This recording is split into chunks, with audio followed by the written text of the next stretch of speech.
করবো? আপনাদের জানা আছে মশলা? জানা না।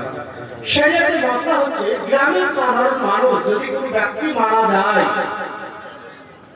সেই ব্যক্তির জন্য জানাজা দাঁড়াবে না, উযু যদি করতে লাগে তাহলে জানাজা শেষ হয়ে যাবে। তো শরীয়তের মশলা কি? শরীয়তের মশলা হচ্ছে সে সময় তুমি তায়াম্মুম করে জানাজা পড়ে নাও। মশলাটা বুঝতে পারলেন? আপনাদের গ্রামে যদি এরকম কোনদিন ঘটে যে আপনার কি জানাজা দাঁড়াবে না, যদি আমি উযু করতে লাগি তাহলে আমার জানাজা শেষ হয়ে যাবে, মানে জানাজাটা পাবো না, একা একা জানাজা পড়া যাবে না।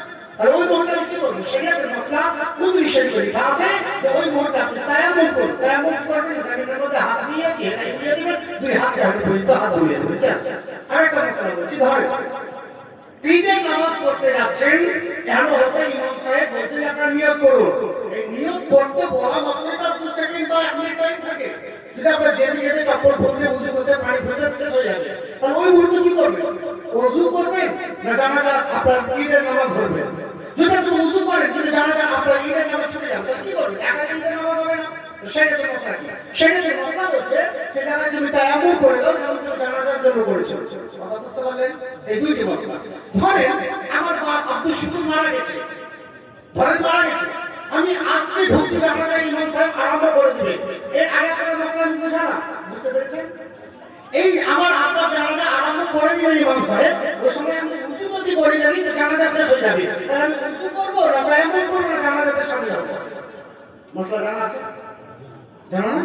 এর আগে কি বললাম জানেন? তাহলে বুঝতে পারলেন?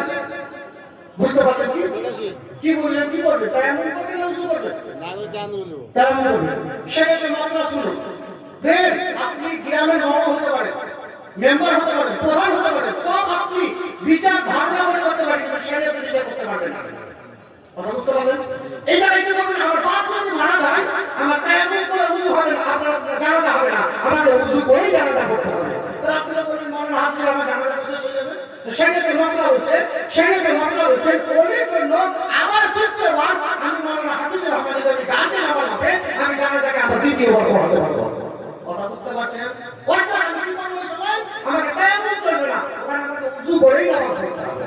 কথা বুঝতে পারলেন? মশলা আরেকটা মশলা আপনাকে বলছি। ধরেন বকুলনগরে জুম্মা মসজিদে ইমাম সাহেব জুম্মা আরম্ভ করে দিবে, আপনি ওই সময় পৌঁছলেন, কিন্তু আপনার উযু করতে করতে কিন্তু আপনার নামাজ শেষ হয়ে যাবে, তাহলে একাই কি জুম্মার নামাজ হয় না?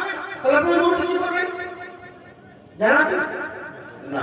শরীয়তের মশলা আছে যদি জুমার নামাজ শুরু করে দেয়, শেষ হয়ে যাবে ধারণা থাকে, তাহলে আপনি কি করবেন? তায়াম্মুম করে দেন, আপনার উযু করতে করতে যদি আমার জুমা শেষ হয়ে যাবে, তো শরীয়তের মশলা বলছে যে আপনার যদি তায়াম্মুম করে আপনার উযু করতে করতে আপনার জুমার নামাজ শেষ হয়ে যায়, খতম হয়ে যায়, না পার তাহলে তায়াম্মুম করা যাবে না, আপনাকে উযু করেই নামাজ পড়তে হবে। এবার জানা যায় আপনার জুমার নামাজ শেষ হয়ে যাবে, তো শরীয়তের মশলা কি করবে? তো শরীয়তের মশলা বলছে, ফতোয়া বলছে আপনাকে উযু করে নামাজ পড়তে হবে। যদি আপনার জুমার নামাজ শেষ হয়ে যায়, এই জুমার নামাজের জন্য তার আইন মকাম জোহরের চারে তার ফরজ নামাজ আছে।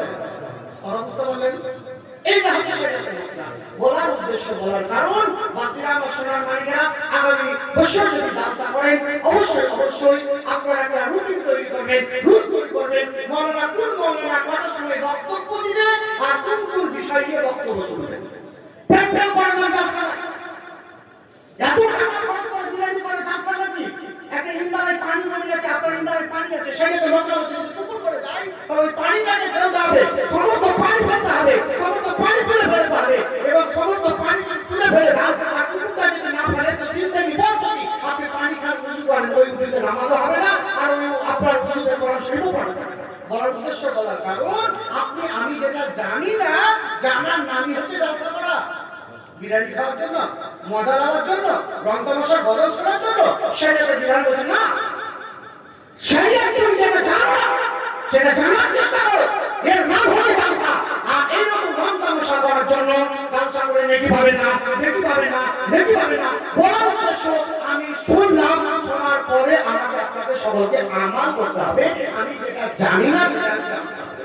অতুল ভাগ্যের বিষয় সেটা করিয়ে যাচ্ছি না, আপনাকে আমাকে আল্লাহ তাআলা যেন সঠিক বুঝার এবং বুঝাবার তৌফিক দান করে। সকলে মিলে বলুন আল্লাহুম্মা আমিন। আপনারা বক্তব্য ভালো বক্তব্য আমরা লাভ করে